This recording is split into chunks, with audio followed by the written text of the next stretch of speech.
नमस्कार साथियों, जैसा कि मैंने आपको पूर्व में बता दिया था कि सीबीएसई सिलेबस के अकॉर्डिंग कक्षा 12th की फर्स्ट बुक, जिसमें पहला चैप्टर है आपका जनसंख्या वितरण, घनत्व, वृद्धि और संगठन, इसके बारे में हम विस्तार से आज चर्चा करेंगे। देखिए, सबसे पहले किसी भी टॉपिक को समझने से पहले उसकी बेसिक नॉलेज हमको होना अति आवश्यक है। तो स्टार्ट करते हैं हम सबसे पहले, जैसे कि चैप्टर का नाम है कि जनसंख्या वितरण, घनत्व, वृद्धि और संगठन। तो जनसंख्या किसे कहते हैं? सबसे पहले देखिए आप,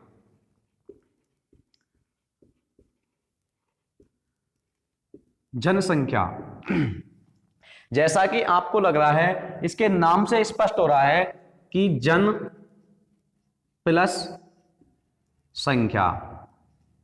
जनसंख्या यानी लोगों की संख्या, जन यानी लोग, प्लस संख्या यानी लोगों की जो संख्या होती है, यानी कहने का अर्थ है दो या दो से अधिक, या जिनको हम गिन सकते हैं, जिनकी हम गणना कर सकते हैं, उन लोगों के समूह को, जिसमें बुढ़े, क्या नाम से, महिला, पुरुष, बच्चे, इन सबको शामिल करके उनकी जो गणना की जाती है वह पूरा होता है जनसंख्या। जिस प्रकार से परिभाषा के तौर पर भी हम कह सकते हैं कि लोगों का समूह है, लोगों का जो समूह होता है वह जनसंख्या कहलाता है, जिनमें किसी भी प्रकार के लोगों को हम सम्मिलित कर सकते हैं। समूह, सामूहिक रूप से उनकी जो गणना की जाती है, वह लोगों का जो समूह होता है वह जनसंख्या कहलाता है। क्लियर?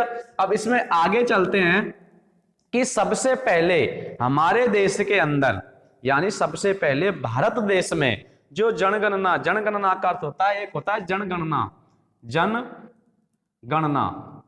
यानी लोगों की गणना करना, गिनती करना, लोगों की गिनती करना।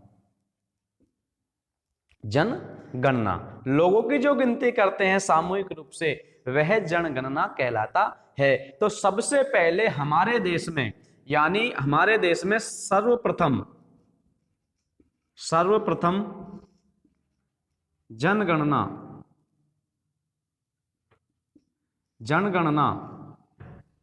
की गई। सबसे पहले हमारे देश के अंदर सन 1872 में, सन 1872 में प्रथम बार जनगणना की गई। लेकिन हुआ क्या कि किन्हीं कारणों से सन 1872 में जनगणना का कार्य संपूर्ण नहीं हो पाया। यानी कोई भी कारण हो सकते हैं, कोई राजनीतिक कारण हो सकता है, भौतिक कारण हो सकते हैं, कोई भी ले सकते हैं हम। उन कारणों की वजह से, संसाधनों का अभाव हो सकता है, उन कारणों से जनसंख्या की जो गणना की गई थी 1872 में, पूरे देश की नहीं हो पाई। लेकिन संपूर्ण भारत की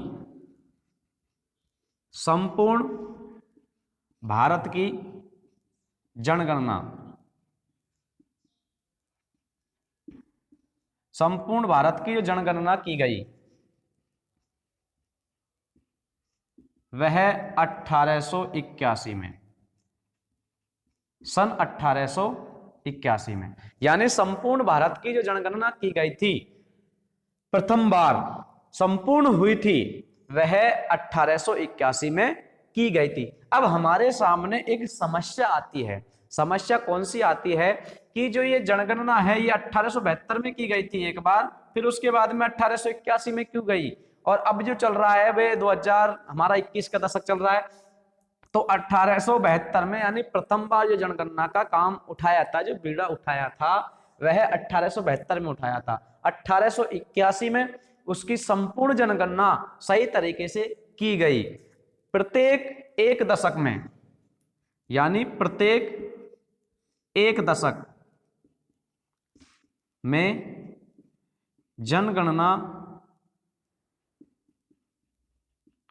की जाती है।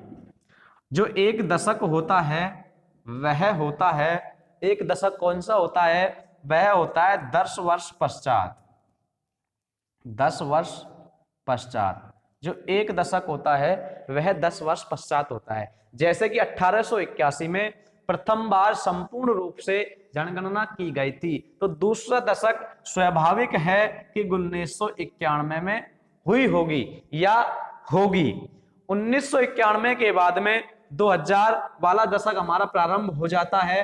तो सॉरी, ये 1891 में, फिर 1901, इसी प्रकार से वर्तमान में जो दशक चल रहा है वो चल रहा है हमारा 2021 वाला। तो सन 2001 के आंकड़ों के अनुसार, सन 2001 के आंकड़ों के अनुसार हमारे देश की जो जनसंख्या आंकी गई थी वह थी हमारी 102 करोड़। 102 करोड़, यानी प्रथम बार 2001 के जो आंकड़े लिए गए थे उन आंकड़ों के अनुसार हमारे देश की जो जनगणना थी, जनगणना की गई थी, उसमें 102 करोड़ हमारे देश की जनसंख्या थी। अब 2001 में जनगणना की गई थी, तो स्वाभाविक है कि 2011 का अगला दशक होगा। तो 2011 के आंकड़ों के अनुसार हमारे देश की जनसंख्या 121 करोड़ हो गई। 121 करोड़ आंकी गई। क्लियर? किसी को कोई दिक्कत हो तो कमेंट बॉक्स में जरूर बताइएगा। 2001 के आंकड़ों के अनुसार 121 करोड़ हमारे देश में जनसंख्या आंकी गई थी। ठीक है, सबसे पहले दोबारा से कि जो जनसंख्या होती है लोगों के समूह को हम जनसंख्या कहते हैं, और 1872 में सर्वप्रथम जनसंख्या का जनगणना काम किया गया। 1881 में संपूर्ण भारत की जनगणना की गई थी। 102 करोड़ जनसंख्या 2001 में थी और 2011 में 121 करोड़ जनसंख्या आंकी गई। क्लियर? आगे चलते हैं।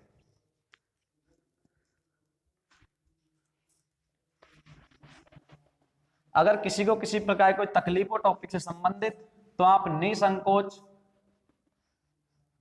कमेंट्स बॉक्स में जरूर बताइएगा। अब देखिए बेटा, जनसंख्या वितरण किसी निश्चित, सबसे पहले वही वितरण की परिभाषा कि किसी निश्चित स्थान पर या प्रत्येक किलोमीटर में रहने वाले लोगों की जनसंख्याओं का जो समूह होता है, जनसंख्या का जो वितरण होता है, जनसंख्या का जो बंटवारा होता है, यानी कहने का अर्थ यह है कि निश्चित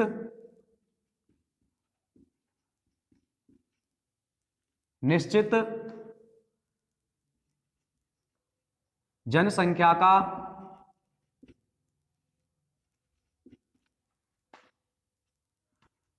बंटवारा या वितरण, जिसको कि जिस प्रकार से जनसंख्या का जो वितरण होता है, लोगों का जो समूह होता है, उस समूह का जो बंटवारा होता है, उस समूह का जो बंटवारा होता है, बंटवारे का अर्थ है कि उसके निश्चित जगह को लेकर के, यानी कोई 1 किलोमीटर का दायरा ले लिया हमने, इस 1 किलोमीटर के दायरे में जितनी जनसंख्या निवास करती है, उस जनसंख्या का निवास का अर्थ है कि वह जनसंख्या टुकड़ों में बटी हुई है।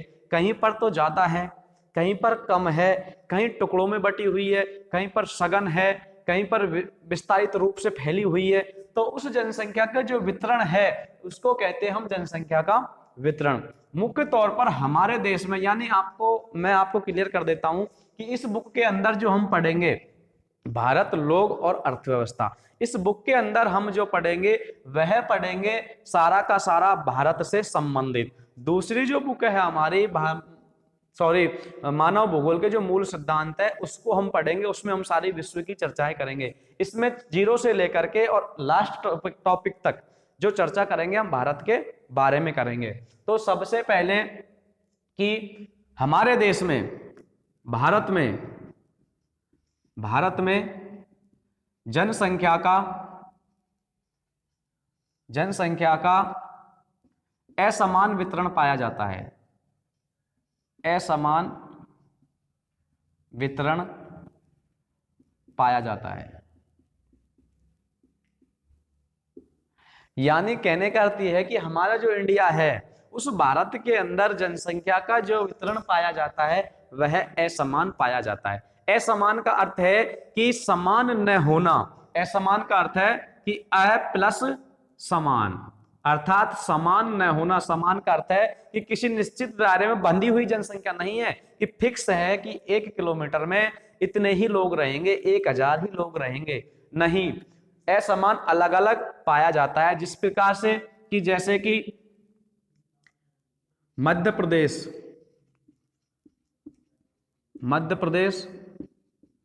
उत्तर प्रदेश, बिहार, महाराष्ट्र, राजस्थान, तमिलनाडु,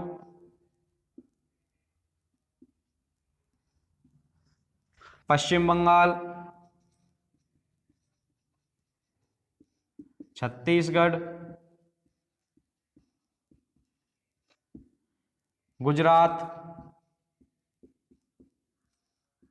इन राज्यों में यानी मध्य प्रदेश, उत्तर प्रदेश, बिहार और महाराष्ट्र, राजस्थान, तमिलनाडु और पश्चिम बंगाल, छत्तीसगढ़, गुजरात, ये इन राज्यों के अंदर हमारे देश की जितनी भी जनसंख्या है उस जनसंख्या का 76% भाग, 76% भाग निवास करता है।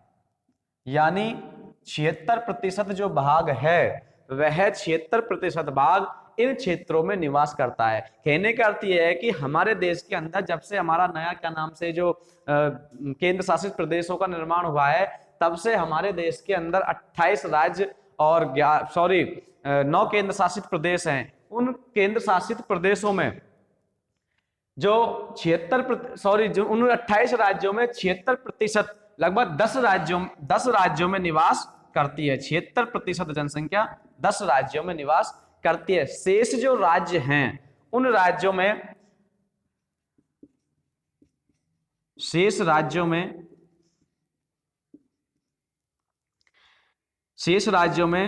24% जनसंख्या निवास करती है। 24% जनसंख्या निवास करती है। यानी बचे हुए जो राज्य हैं उन राज्यों में 24% जनसंख्या निवास करती है। जैसे कि अकेला जो अरुणाचल प्रदेश है, अरुणाचल जो प्रदेश है, इसमें 0.11%, यानी कहने का अर्थ यह है कि 1% से भी 10वां भाग जो अरुणाचल प्रदेश में निवास करता है। तो इन सब से ये तात्पर्य है कि हमारे देश का जो जनसंख्या वितरण है वह असमान पाया जाता है, वह जनसंख्या वितरण असमान है। क्लियर? किसी को कोई यहां तक कोई दिक्कत आए हो तो आप क्या नाम से कमेंट बॉक्स में हमें जरूर बताइएगा।